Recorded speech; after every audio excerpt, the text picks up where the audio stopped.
soulevé de nombreuses questions que je ne parvenais pas à expliquer totalement. Nous allons donc échanger avec vous aujourd'hui et répondre à des questions pratiques. D'accord. Permettez-moi de poser une question. Le Seigneur Jésus a dit « Mes brebis entendent ma voix ». Toutefois, nous avons été égarés par le pasteur et l'ancien. Nous ne faisions qu'attendre que le Seigneur vienne sur un nuage et nous emporte au royaume des cieux, sans chercher à entendre la voix de Dieu. Bien que certaines personnes ont témoigné des paroles de Dieu Tout-Puissant, nous n'avons pas écouté. Nous avons donc attendu le Seigneur pendant de nombreuses années, mais nous ne l'avons toujours pas accueilli. Tout à fait. Grâce soit rendue au Seigneur. Ce n'est que le jour où je vous ai entendu témoigner de l'œuvre de Dieu Tout-Puissant dans les derniers jours que j'ai compris que le Seigneur reviendrait pour appeler ses brebis. Notre attente de la venue du Seigneur consiste à chercher à entendre sa voix. Oui, c'est sûr. Mais à présent, notre principale difficulté est que nous ignorons comment nous devrions écouter la voix du Seigneur. Nous ne parvenons pas non plus à distinguer la voix de Dieu de la voix de l'homme. Merci de partager avec nous de quelle manière nous pouvons être sûrs que c'est la voix du Seigneur. Ok, oui, c'est une excellente idée. Cette question porte sur l'élément fondamental. C'est vrai, étant incapables de distinguer la voix du Seigneur, nous n'avons aucun moyen de l'accueillir. Exact. Nous ne sommes pas parvenus à accueillir le Seigneur durant ces années à cause de ça. Nous devons écouter très attentivement aujourd'hui. Grâce soit rendue à Dieu. Comment entendons-nous la voix de Dieu? L'étendue de nos qualités ou de notre expérience n'a aucune importance pour ça. En ayant foi en le Seigneur Jésus, que ressentons-nous lorsque nous entendons nombre de ses paroles? Bien que nous n'ayons aucune expérience et connaissance des paroles du Seigneur, à l'instant même où nous les entendons, nous ressentons qu'elles sont la vérité, qu'elles sont investies de pouvoir et d'autorité. Oui. D'où vient ce sentiment? Est-il le fruit de notre expérience? Non. C'est le fruit de notre inspiration et de notre intuition. Ceci suffit à prouver que les personnes qui possèdent un cœur et un esprit peuvent toutes ressentir que les paroles de Dieu sont investies de pouvoir et d'autorité. Voilà ce que c'est que d'entendre la voix de Dieu. Oui, elle a raison. Qui plus est, la principale différence entre la voix de Dieu et celle de l'homme réside dans le fait que la voix de Dieu est la vérité et elle est investie de pouvoir et d'autorité. Nous le ressentons dès que nous l'entendons. Que nous puissions ou non l'exprimer par des paroles, le sentiment est clair. Exact. Il est plus facile de distinguer la voix de l'homme. À peine l'avons-nous entendue que nous ressentons qu'elle est compréhensible et réalisable. Nous ne ressentons pas le moindre pouvoir ou la moindre autorité dans les paroles de l'homme. Et nous pouvons encore moins confirmer qu'il s'agit de la vérité. Voilà la principale différence entre les paroles de Dieu et les paroles de l'homme. Oui, absolument. C'est tout à fait vrai. Je comprends maintenant. Absolument. Par exemple, mes chers amis, nous voyons que les paroles du Seigneur Jésus sont investies de pouvoir et d'autorité. Dès que nous les entendons, nous pouvons confirmer qu'elles sont la vérité. Elles sont profondes, mystérieuses et au-delà de la mesure de l'homme. Elles sont au-delà de la mesure de l'homme. N'est-ce pas que ce que je dis est vrai? Grâce soit rendue à Dieu. Rendons grâce à Dieu. À présent, regardons les paroles des apôtres dans la Bible. Bien que la plupart soient nées d'une illumination par le Saint-Esprit, elles ne détiennent ni autorité ni pouvoir. Il s'agit simplement de paroles correctes, de paroles bénéfiques pour les gens. Abordons également cette question. Est-ce qu'un homme pourrait prononcer les paroles qu'a prononcées le Seigneur Jésus? Non, personne, aucun être ne saurait rivaliser. C'est exact. Ceci confirme que les paroles du Seigneur Jésus sont la voix de Dieu. En faisant des comparaisons comme celle-ci, ne sommes-nous pas capables de faire la distinction entre la voix de Dieu et la voix de l'homme? Mixen, en échangeant de la sorte, nous pouvons distinguer la voix de Dieu et la voix de l'homme. C'est facile et très simple. C'est vraiment formidable. Rendons grâce à Dieu. Oui, rendons grâce à Dieu. Mes sœurs, j'aimerais vraiment savoir comment vous pouvez être certaines que les paroles de Dieu Tout-Puissant sont la voix de Dieu. Pourriez-vous nous en parler, s'il vous plaît? D'accord, expliquez-nous. Oui, avec joie. Dieu Tout-Puissant a exprimé de nombreuses vérités en accomplissant l'œuvre du jugement dans les derniers jours. Quant à nous ne savions pas qu'il s'agissait de la voix de Dieu avant d'avoir entendu que toutes les paroles de Dieu Tout-Puissant sont la vérité et sont investies d'autorité et de pouvoir. Regardons donc une vidéo des paroles de Dieu Tout-Puissant. Écoutons et voyons si les paroles de Dieu Tout-Puissant sont vraiment la vérité et la voix de Dieu. D'accord? Oui, d'accord. Nous l'avons regardé la dernière fois. Allez-y, regardez-la. C'était bien. Génial. Oui, c'est formidable. Je suis impatient de découvrir ce film.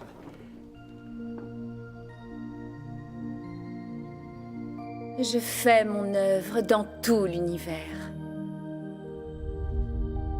Et à l'est, des coups fracassants éclatent sans fin, secouant toutes les confessions religieuses.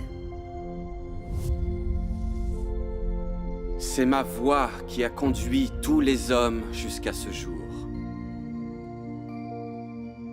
Je laisse ma voix être celle qui conquiert l'homme. Ils tombent tous dans ce fleuve et se soumettent tous devant moi.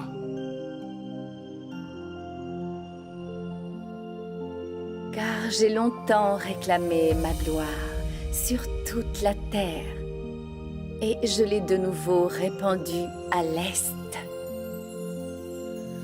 Qui ne veut pas voir ma gloire? Qui n'attend pas impatiemment mon retour? Qui n'a pas soif de ma réapparition? Qui ne se languit pas de ma beauté? Qui ne viendrait pas à la lumière? Qui ne verrait pas la richesse de Canaan? Qui ne souhaite pas le retour du Rédempteur? Qui n'adore pas le Tout-Puissant? Ma voix doit s'étendre sur toute la terre.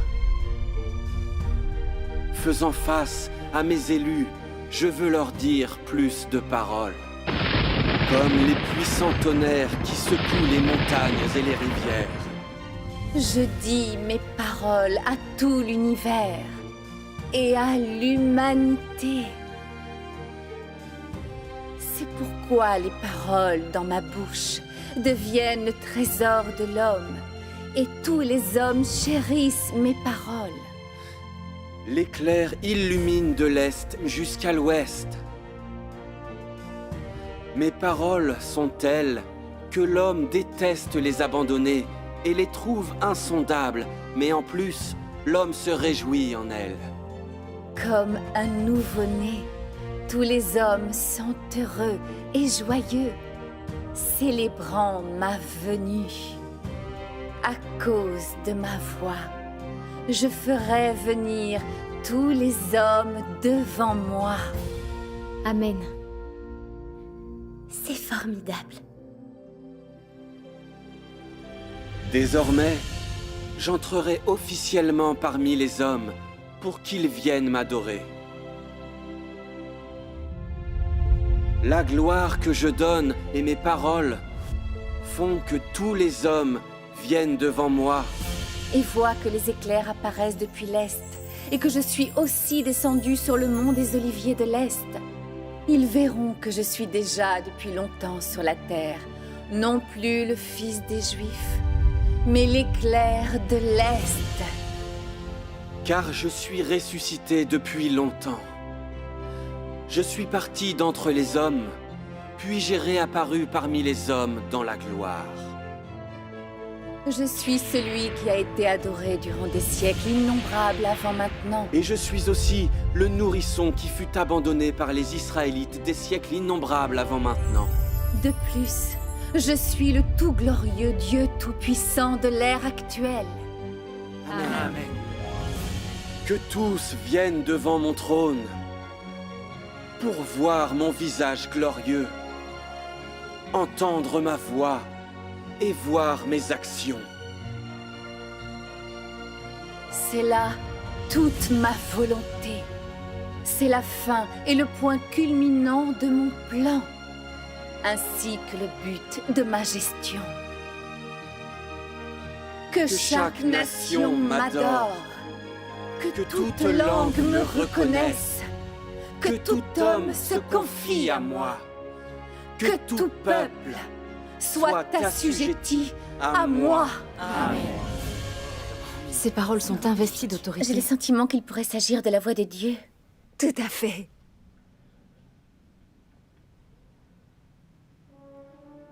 Quand je tourne mon visage vers l'univers pour parler, toute l'humanité entend ma voix, et alors voit toutes les œuvres que j'ai réalisées dans l'univers.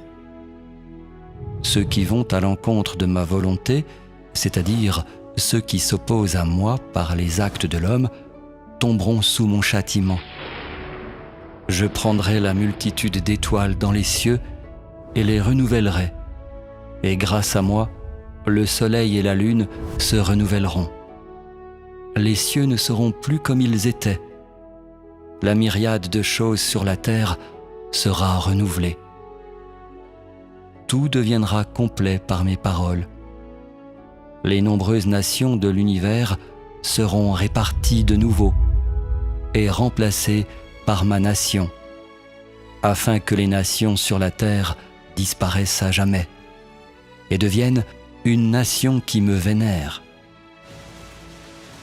Toutes les nations de la terre seront détruites et cesseront d'exister. Des êtres humains dans l'univers, tous ceux qui appartiennent au diable seront exterminés. Tous ceux qui adorent Satan seront ravagés par mon feu ardent, c'est-à-dire à l'exception de ceux qui vont maintenant avec mon flot. Le reste sera réduit en cendres. Quand je châtierai les nombreux peuples, ceux du monde religieux reviendront, à divers degrés, à mon royaume, vaincus par mes œuvres, parce qu'ils auront vu l'avènement du Saint sur une nuée blanche. Tous les hommes suivront leur propre genre et recevront des châtiments variants selon ce qu'ils ont fait. Ceux qui se sont dressés contre moi périront tous. Quant à ceux dont les actions sur la terre ne m'ont pas impliqué, à cause de la manière dont ils se sont acquittés, ils continueront d'exister sur la terre sous la gouvernance de mes fils et de mon peuple.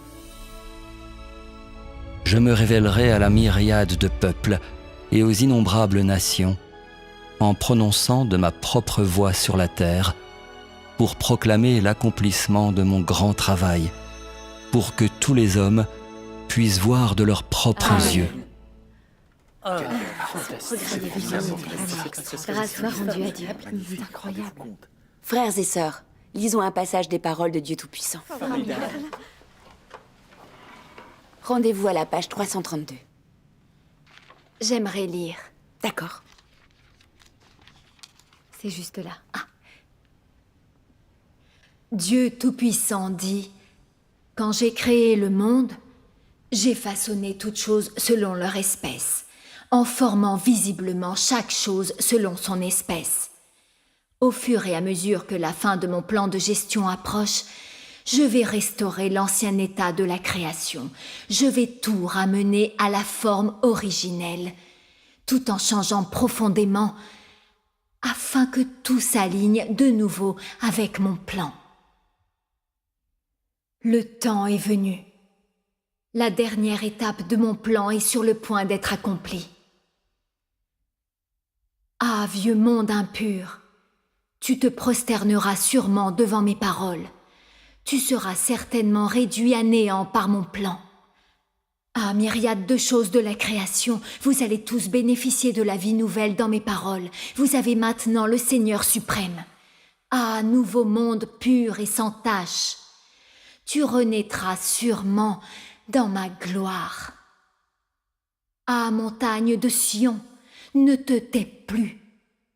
Je suis revenu en triomphe. Du milieu de la création, je scrute toute la terre.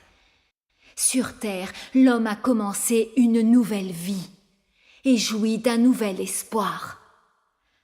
Ah, mon peuple, comment ne pouvez-vous pas revenir à la vie grâce à ma lumière?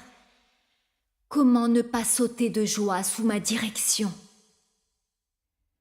Les terres crient de joie, les eaux font de la cacophonie avec un rire joyeux.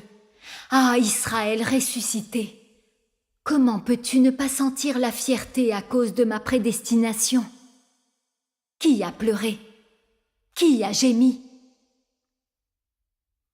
L'Israël d'autrefois a cessé d'être. Et l'Israël d'aujourd'hui s'est levé, s'est érigé et est imposant dans le monde, subsiste dans les cœurs de tous les hommes. L'Israël d'aujourd'hui atteindra sûrement la source de l'existence à travers mon peuple. Ah, Égypte haineuse, sûrement tu ne t'opposeras pas à moi. Comment peux-tu profiter de ma miséricorde et essayer d'échapper à mon châtiment? Comment peux-tu ne pas exister dans mon châtiment? Tous ceux que j'aime vivront sûrement pour l'éternité, et tous ceux qui se dresseront contre moi seront certainement châtiés par moi pour l'éternité. Car je suis un Dieu jaloux. Je n'épargnerai pas tous les hommes pour tout ce qu'ils ont fait. Je veillerai sur toute la terre, et apparaissant de l'Orient avec justice, majesté, colère et châtiment, je me révélerai aux myriades des hôtes de l'humanité. Amen. Je n'avais jamais Ces paroles sont proches de la vérité. Grâce soit rendue à Dieu. Que ressentez-vous après avoir lu ces passages de la parole de Dieu Tout-Puissant? C'est formidable. Êtes-vous capable de déceler qu'il s'agit de la voix de Dieu? Les paroles de Dieu Tout-Puissant sont vraiment investies d'autorité. Elles sont Oui, investies tout à de fait. pouvoir. Il s'agit en effet de la voix de Dieu. Les paroles de Dieu Tout-Puissant sont exaltantes. Vous avez raison. Personne ne peut prononcer ces paroles. Il s'agit de la voix de Dieu. La voix de Dieu? Pourquoi je ne parviens pas à l'entendre? Ça ressemble beaucoup aux paroles d'un homme. Exact. Le pasteur et l'ancien comprennent mieux la Bible que nous. Eux-mêmes ne peuvent pas faire la différence. Comment pouvons-nous reconnaître la voix de Dieu? Les paroles de Dieu Tout-Puissant sont exaltantes. Je me suis sentie envahie d'une profonde révérence en les entendant. La parole de Dieu est la parole de Dieu. Bien que nous ne comprenions pas la vérité et que nous ne connaissions pas Dieu, dès que nous entendons la parole de Dieu, nous éprouvons un autre C'est sentiment. exactement ça. Cette fois, on peut tous entendre la voix de Dieu. Rendons grâce à Dieu. Quand nous lisons les paroles de Dieu Tout-Puissant, nous éprouvons tous les mêmes sentiments. Nous ressentons tous qu'il s'agit des paroles adressées par Dieu à l'humanité. À part Dieu, qui pourrait s'adresser à toute l'humanité? Qui pourrait exprimer à l'humanité l'intention de Dieu de sauver l'humanité? Qui pourrait déclarer de manière aussi claire à toute l'humanité le plan de Dieu pour son œuvre des derniers jours et la fin et la destination de l'humanité? Qui pourrait déclarer solennellement les décrets administratifs de Dieu à l'univers? À part Dieu, personne. C'est vrai. Il en est réellement ainsi. Seul Dieu pourrait le faire. Exact. Dieu Tout-Puissant s'adresse à toute l'humanité et permet à l'homme de ressentir le pouvoir et l'autorité des paroles de Dieu. Les paroles de Dieu Tout-Puissant sont l'expression directe de Dieu, elles sont la voix de Dieu. Amen. Nous pouvons prendre toutes les paroles prononcées par Dieu Tout-Puissant comme si elles étaient adressées à toute l'humanité, par Dieu depuis le 3e ciel. Ici, Dieu Tout-Puissant parle en tant que créateur à l'humanité, manifestant à l'humanité son tempérament de justice et de majesté qui ne saurait être offensé. Lorsque les brebis de Dieu entendent les paroles de Dieu, bien qu'elles n'en comprennent pas la vérité au début et bien qu'elles n'en aient aucune expérience, elles ressentent que chaque parole de Dieu Tout-Puissant est investie de pouvoir et d'autorité et peuvent réaffirmer qu'elles sont la voix de Dieu et les propos directs de l'Esprit de Dieu. Amen. C'est ça. C'est tout à fait ça.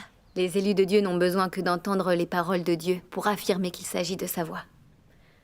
Pourquoi ces pasteurs et anciens des cercles religieux condamnent-ils Dieu Tout-Puissant? Quant à ces antéchrists qui ne reconnaissent pas l'incarnation de Dieu et n'admettent pas que Dieu puisse dire la vérité, bien qu'ils voient toutes les vérités énoncées par Dieu et qu'ils ressentent que ces paroles sont investies de pouvoir et d'autorité, ils ne croient toujours pas que Dieu puisse s'exprimer ainsi et n'admettent pas que tout ce que dit Dieu est la vérité. Quel est le problème ici? Pouvez-vous me l'expliquer?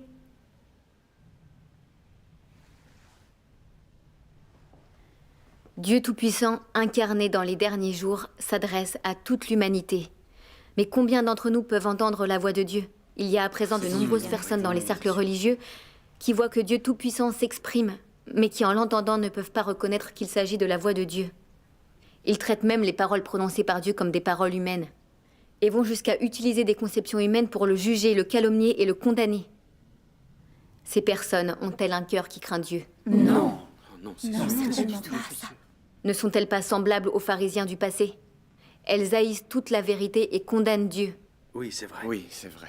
C'est tout à fait vrai. Les paroles de Dieu sont investies d'une si grande autorité, d'un si grand pouvoir, mais elles n'entendent pas le moins du monde que ces paroles sont la voix de Dieu. De telles personnes peuvent-elles être les brebis de Dieu? Certainement pas. Elles ne sont pas capables d'entendre la voix de Dieu. Elles ne sont clairement pas ses brebis. C'est vrai. Oui. Les cœurs sont aveuglés bien qu'elles entendent. Elles ne savent pas et bien qu'elles voient, elles ne parviennent pas à comprendre. Comment de telles personnes pourraient-elles être dignes d'être enlevées? Elles ne peuvent vraiment pas être enlevées. Oui, c'est vrai. Dieu incarné dans les derniers jours a énoncé la vérité et a démasqué les membres des cercles religieux, les vrais croyants et les imposteurs, les amoureux de la vérité et ceux qui la haïssent, les vierges sages et les vierges folles. Tous les gens sont naturellement divisés, chacun avec les siens. Amen. Amen. Comme le dit Dieu Tout-Puissant, tous les méchants seront châtiés par les paroles dans la bouche de Dieu. Tous les justes seront bénis par les paroles dans sa bouche. Ainsi ceux qui peuvent entendre la voix de Dieu ont rencontré la seconde venue du Seigneur, ont été enlevés C'est vrai. devant le trône de Dieu et participent au festin des noces de l'agneau. Ces gens sont les vierges.